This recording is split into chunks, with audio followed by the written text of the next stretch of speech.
बिजनौर में महबूब अली का भाजपा पर हमला, कहा संविधान और आरक्षण के खिलाफ भाजपा। हमीरपुर में 2 साल की मासूम के साथ दुष्कर्म, आरोपियों को फांसी देने की मांग। बहराइच में तेंदुए के हमले से गई किसान की जान, वन विभाग ने किया तेंदुए को कैद। अलीगढ़ में लिखित परीक्षा के विरोध में कई छात्रों ने किया सड़क जाम। नमस्कार, स्वागत है आपका आज की खबर में। मैं हूं आपके साथ महिमा शर्मा। बढ़ते हैं उत्तर प्रदेश की बड़ी खबरों की ओर। बिजनौर के एक निजी बैंक्वेट हॉल में समाजवादी पार्टी ने संविधान मान दिवस का आयोजन किया था, जहां पूर्व कैबिनेट मंत्री महबूब अली ने भाजपा सरकार पर तीखा हमला बोला। बता दें कि अली ने आरोप लगाया कि भाजपा सरकार संविधान और आरक्षण के सिद्धांतों के खिलाफ है, जिससे प्रदेश में कानून व्यवस्था ध्वस्त हो चुकी है। साथ ही उन्होंने कहा कि प्रदेश में अब कानून का कोई नामो निशान नहीं बचा है और बहन बेटियां असुरक्षित हैं। आदरणीय अखिलेश यादव जी के निर्देश पर मैं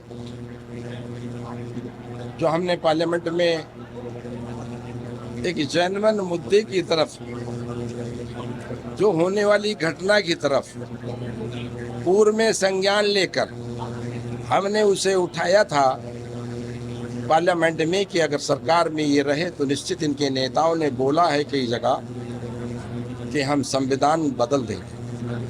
उसी को ध्यान में रखते हुए एक शांति, सुकून और भाईचारा, मोहब्बत देश में कायम करने वालों की जमात, सभी ऐसी पार्टियां इकट्ठा हुई और वो इकट्ठा होने के बाद में उन्होंने लड़ाई लड़ी। आदरणीय हमीरपुर में 4 दिन पहले एक गांव में 2 साल की नाबालिग के साथ दुष्कर्म की घटना को अंजाम दिया गया था, जिसके बाद दुष्कर्म के मामले में आरोपी को पुलिस ने गिरफ्तार कर जेल भेज दिया। बता दें कि ग्रामीण आरोपियों की फांसी दिए जाने की मांग कर रहे हैं, जिसको लेकर सैकड़ों ग्रामीण प्रदर्शन करते हुए कलेक्ट्रेट पहुंचे। वहीं जिलाधिकारी को ज्ञापन देते हुए ग्रामीणों ने परिवार को 10 लाख रुपए की आर्थिक सहायता और सुरक्षा की भी मांग की। वो लड़का को 10 रुपया दिए की टॉफी लिया और लड़की को उठाया और अंदर ले गया और गेट बंद कर लिया। लड़का गेट पीटता रहा। उस लड़की के साथ में बहुत बुरा काम करा कि वो उठ नहीं पाती, न बैठ पाती। शाम के टाइम खून चल रहा है और बेहोश हो गई। प्रजापति आता है और इसका एक भाई है, इससे बड़ा 2 साल लगभग बड़ा है, तो उसको 10 रुपया 5 रुपया टॉफी लेने के लालच से बाहर भेजता है और बिटिया को उठा के अंदर उसके साथ बलात्कार करता है। बलात्कार किया और जब माँ आई तो देखा तो इसके भाई ने बताया कि मम्मी वो बैठा, ये अपने घर में घुसा रहा। तो माँ गई अंदर तो देखा तो खून से लथपथ लड़की बेहोशी हालत में मिली।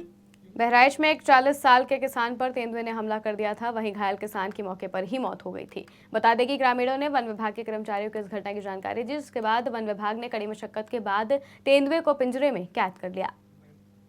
धर्मपुर गांव में एक जंगली जानवर ने कंथी के नाम के जिसकी उम्र थी करीब 35 वर्ष पे अटैक कर दिया है, जो घायल कर दिया है। कुछ देर के बाद सूचना वहाँ मौके पर देखा गया तो मृतक के सामने पाया गया था और काफ़ी दहशत था। उसमें करके पोस्टमार्टम बॉडी को कस्टडी में ले लिया गया, जैसे वन विभाग के अधिकारीगण और पुलिस टीम समय से पहुँच करके वहाँ पर, और मीडिया बंधु भी यहाँ पर मौजूद थे और ग्रामीण की जो भी जनता वहाँ पर, सभी के सामने हम लोगों ने सब उसको पूरी तरह से जो प्रकृति उसको अंतिम पोस्टमार्टम के लिए जिला अस्पताल के लिए रवाना कर दिया गया है। इसके बाद कुछ गांव वालों का कहना था कि हमारे रेंजर सर आ जाए यहाँ पे, जो सुविधाएं संबंधित उनसे वार्ता हुई है। रेंजर सर समय से आ गए हैं। आने के बाद पिंजरा मंगवाया गया, पिंजरा मंगवाने के बाद उसको लगवा भी दिया गया है और जिससे कि गाँव में एक शांति व्यवस्था इसमें तो बनी हुई है, लेकिन खतरा हो सकता है, इसलिए पिंजरा लगवा करके और उसको पकड़ने की पूरी प्रयास की जा रही है।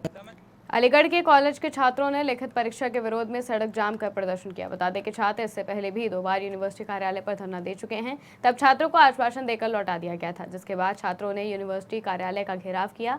जब कोई अधिकारी मिलने नहीं आया तो बाहर निकलकर सड़क जाम कर दी। सड़क जाम की सूचना पर सिविल लाइन पुलिस और LIU की टीम मौके पर आ गई। पुलिस ने समझाने की कोशिश की, पर छात्र लिखित आदेश पर धरना खत्म करने की मांग की। वहीं रजिस्ट्रार भी छात्रों को समझाने आए तो उन्हें भी लौटा दिया। समस्या हम लिखित परीक्षा के विरोध में आए हुए हैं। कुछ समय पहले राजा महेंद्र प्रताप यूनिवर्सिटी की परीक्षा समिति ने एक फैसला लिया था कि आपके जो परीक्षाएं ऑब्जेक्टिव की जगह सब्जेक्टिव होंगी, जो फैसला 45 दिनों बाद परीक्षा यूनिवर्सिटी की साइट है उस पर अपलोड किया 31 सितंबर को, 31 अगस्त को जो फैसला इन्होंने अपलोड किया। उसके बाद 10 दिनों बाद कॉलेजों की क्लास चलना स्टार्ट हो रही है और फिर अगले महीने में त्योहार वगैरह हैं, छुट्टी वगैरह रहेंगी कॉलेजों की और नवंबर के फर्स्ट वीक या सेकंड वीक में फिर पेपर हैं। इस आधार पर जो यूनिवर्सिटी की टर्म एंड लाइन है कि कम से कम 3 महीने तक क्लास चलनी चाहिए, उसके बाद रिटर्न परीक्षा दे सकते हैं। लेकिन जो हो रहा है हमारे खिलाफ हो रहा है, हमारी पैटर्न है वो ऑब्जेक्टिव पैटर्न है, उसी आधार पर हमारी परीक्षा होनी चाहिए। हम 12 तारीख में ज्ञापन दे के गए थे, 12 सितंबर को बीसी साहब को नहीं, रजिस्टर साहब ने कोई फैसला आगे नहीं बढ़ाया। फिर 18 तारीख में हमने आंदोलन किया और भरी बारिश में आंदोलन किया, जिसमें 2 छात्र हमारे घायल भी हो गए थे, मतलब तबीयत उनकी खराब भी हो गई थी। रात को 8:30 बजे फिर हमने एक ज्ञापन दिया था बीसी साहब के कहने के अनुसार कि आप हमें एक ज्ञापन दे के जाइए, हम आपकी समस्या का निदान करेंगे। लेकिन हम 7 दिन बाद फिर आए, बीसी साहब ने गेट लगा लिया, अंदर से बात करी, बाहर नहीं आए। अमरोहा के जंगल में एक युवती के परिजनों को युवती के हाथ पैर बंधा हुआ मिला, जिसे लेकर परिजनों में आक्रोश जाग गया। वहीं युवती ने अपने ही गांव के एक युवक के खिलाफ दुष्कर्म का मुकदमा दर्ज कराया है, जिसके बाद पुलिस ने मुकदमा दर्ज किया और आरोपी की तलाश में जुट गई। इस दौरान पूरे मामले का वीडियो सोशल मीडिया पर भी वायरल हो गया।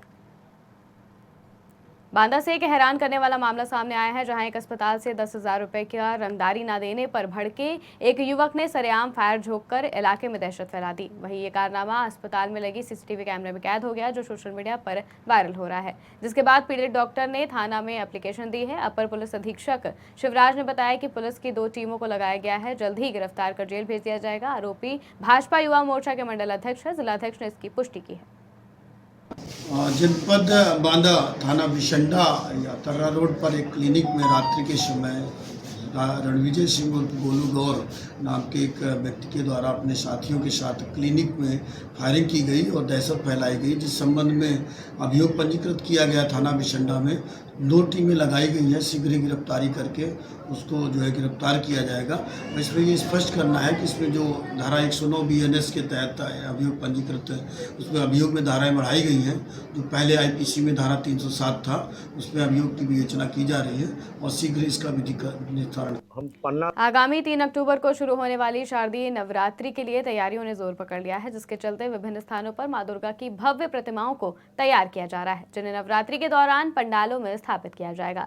वहीं इस बार महोबा में कोलकाता से आए प्रसिद्ध मूर्तिकार के दास देवी दुर्गा की प्रतिमाओं को अंतिम रूप देने में व्यस्त हैं। बता दें कि के दास अपने बारीक कला कौशल और निष्ठा के लिए जाने जाते हैं। इस दौरान उन्होंने कहा कि मां दुर्गा की प्रतिमाओं की अधिक मांग के चलते वो अपनी पूरी कोशिश कर रहे हैं, लेकिन हर ऑर्डर समय पर पूरा करना चुनौती बन गया है। हम पन्ना से आए हैं, वैसे रहने वाले तो बंगाल के हैं, हमारे मम्मी पापा रहते थे। अब मैं पन्ना ही में रहने लगा हूँ और यहाँ पे साथियों को लेके लगे हैं। कारीगर बिहार से आया है, बंगाल से, और कलकत्ता से भी कारीगर मंगा के काम करवा रहे और करीबन 4 महीना से काम करवा रहे। और मिट्टी ये दूर से ले आते हैं, प्यार अतारा से आती है और ये मिट्टी पन्ना से ले आए हैं। इस साल बहुत ही ज़्यादा है, गणपति में भी थे बहुत ज़्यादा, गणपति भी बनाए थे एकदम से उड़ गया और देवी जी भी मतलब सब बुकिंग हो गई है 5 दिन पहले। रायबरेली में अपराध करने वालों के विरुद्ध पुलिस अधीक्षक के निर्देशन में छापेमारी कर बड़ी कार्रवाई की जा रही है। इस दौरान पुलिस ने अवैध रूप से जुआ संचालित करने वाले मुख्य आरोपी समेत खेलने वाले 7 लोगों को गिरफ्तार किया है। बता दें कि आरोपियों के पास से 89,000 नकद, 52 ताश के पत्ते, 3 मोटरसाइकिल, 3 मोबाइल फोन सहित अन्य चीजें बरामद हुई हैं। हालांकि पुलिस अब आरोपियों के खिलाफ आगे की कार्रवाई में जुटी है। पूछताछ पुलिस ने इसमें किया है, जिसमें 79,000 रुपए जो है जुए के बरामद हुए। उनके साथ 7 लोग को अरेस्ट किया है, जिसमें से कुछ लोग प्रतापगढ़ के हैं और कुछ ऊंचाहार क्षेत्र के हैं। तीसरी घटना जिसका अनावरण हम लोगों ने किया है वो है डी थाना क्षेत्र में जो है एक गांव से जो है 15 बोरी अनाज की चोरी हो गई थी। उसमें से 4 अभियुक्तों को गिरफ्तार किया है। इसके अतिरिक्त जो छोटी छोटी चोरी की घटना है उसकी लगातार, जैसे बकरी चोरी की घटना, इस तरह की अनावरण किया गया है। इसकी हम लोग प्रतिदिन इसमें काम कर रहे हैं। इन घटनाओं के अनावरण के माध्यम से एक संदेश ये भी देना चाहते हैं कि कतिपय किसी इक्का दुक्का गांव में आई है कि लोग चोर को पकड़ने के लिए काफी थोड़े से आक्रोशित हो गए हैं। पुलिस पर, रायबरेली पुलिस पर भरोसा जो कर। रामपुर में गीदड़ के लिए लगाए फंदे में तेंदुआ फंस गया। बता दें कि तेंदुए को देखकर भीड़ ने शोर मचाना शुरू कर दिया और कुछ युवक तेंदुए पर पत्थर फेंकने लगे, जिससे गुस्से में तेंदुए ने जोर लगाकर लोहे की चेन का फंदा तोड़ दिया और उसे पकड़ने के दौरान एक व्यक्ति पर हमला कर दिया, जिसमें व्यक्ति गंभीर रूप से घायल हो गया और तेंदुआ खेतों में जाकर छिप गया। जिसके बाद वन विभाग की टीम ने तेंदुए को पकड़ने के लिए इलाके में अभियान शुरू कर दिया है। जो करखेड़ा गाँव है टांडा तहसील में, वहाँ पे एक तेंदुआ है वो खापड़े में फंसा हुआ है। तो उन्होंने तत्काल मौके पे टीम को भेजा, लेकिन जब तक टीम मौके पे पहुंचती वो खाबर तोड़ के भाग गया था। तो पास में धान का खेत था, तो काफ़ी मुश्किल ऑपरेशन था ये। क्योंकि उसके पैर में खाबड़ भी फंसा हुआ था और धान का खेत और गन्ने का खेत भी था। वो बाकी बार बार लोगों की 3 से 4 है लोगों की भीड़, वो काफ़ी मुश्किल ऑपरेशन था। लेकिन हमारे वाइल्ड लाइफ एक्सपर्ट डॉक्टर दक्ष आए थे पीलीभीत से, उन्होंने काफ़ी मेहनत करी, हमारे स्टाफ ने काफ़ी मेहनत करी और पुलिस का भी। सिद्धार्थनगर में 36 घंटों तक लगातार मूसलाधार बारिश के चलते एक बार फिर जिले की छोटी बड़ी सभी नदियां उफान पर आ गई हैं, जिसके चलते जिले में बाढ़ आने की संभावना जागृत हो गई है। साथ ही फसल अब अंतिम चरण में है और अब आई प्रलय ने फसल को पूरी तरह से नष्ट कर दिया है। इस दौरान जनजीवन भी काफी हद तक प्रभावित हो चुका है। हाँ, घर में पानी हल गया है, छकड़ी बकड़ी सब घर में बांधी ही। अब यहाँ पानी भर के देखो कोस भर भुइया बाजारे जावा जात है, सब छकड़ी बकड़ी चिल्लात हैं, घर में बांधा है, घास भूसा कहूँ नहीं, पूरा सिवान बूढ़ा है, कहूँ एक पसंद नहीं हुई, सब बुड़ी गया, कहूँ नहीं बा, को दाना नहीं बा, खुद दिखाते नहीं, सब डूबी गई बा। हाँ, घर में। उत्तर प्रदेश की खबरों में फिलहाल इतना ही। देश और दुनिया की तमाम खबरों के लिए देखते रहिए आज की खबर।